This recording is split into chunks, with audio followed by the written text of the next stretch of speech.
రైతు సోదరులందరికీ నమస్కారములు. ఉదయాన్నే శుభోదయం.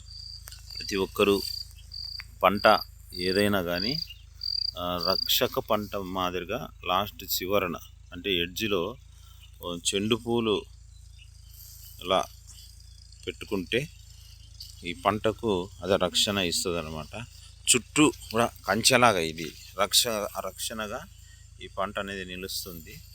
ప్రతి ఒక్క రైతులు కూడా ఈ టమోటా పంట చుట్టూ రక్షక పంటగా చెండు పూలు అనేది పెట్టుకుంటే రోగాల నుంచి అది పంట రక్షణ కాపాడుతుంది. కాబట్టి ప్రతి ఒక్క రైతులు కూడా ఈ రక్షక పంటగా చెండు పూలు వేసుకోవాలని హైటెక్ అన్నదాత చూపిస్తుంది.